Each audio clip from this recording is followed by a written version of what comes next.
天气热气热，也是要注意这流感哦。这疾管署有公布，顶礼拜流感增加11个死亡个案，是今年流感季节以来一礼拜来史上最。也若讲到武汉肺炎，顶礼拜平均一天拢有253例。也若这个5日节过后呢，病例数可能会再增悬。也若讲到这高资病例出现国内头一个女性感染者，是一个90多岁阿嬷，目前也正在追查伊的感染源。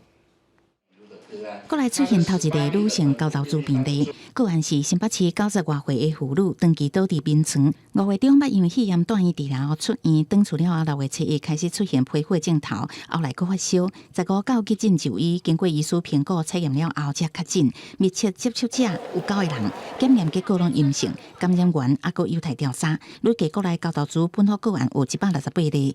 机关署已经组成这个调查专案的小组哈，有2位防疫医师跟我们区管中心和卫生局会再进一步针对这个住院、出院以及返家的当中的一些接触史，再做进一步的一些调查。另外，流行性感冒疫情也持续伫高原期，顶礼拜新增加22例流感并发重症病例，各新增加11例死亡个案，创下流行性感冒季以来一礼拜的新高。年纪是14至80多岁，有慢性病史，其中有8例无注本季流行性感冒疫苗。有部分的个案也有发生败血症或者败血性休克的状况而死亡。那平均从发病到死亡呢，大概是1到2周的时间。在新冠疫情方面，顶礼拜平均每一天新增加253例本土并发症病例，比前一礼拜升悬3%。死亡平均每一天新增加30例，而且5日节连假过了后，感染人数会阁增加。另外，连假期间民众出外佚佗的机会多，要注意莫去网订到。因为顶礼拜台南新增加16例本土电解热烧胃，日本脑炎是新增加3例，分布伫高雄市2例，台南市1例。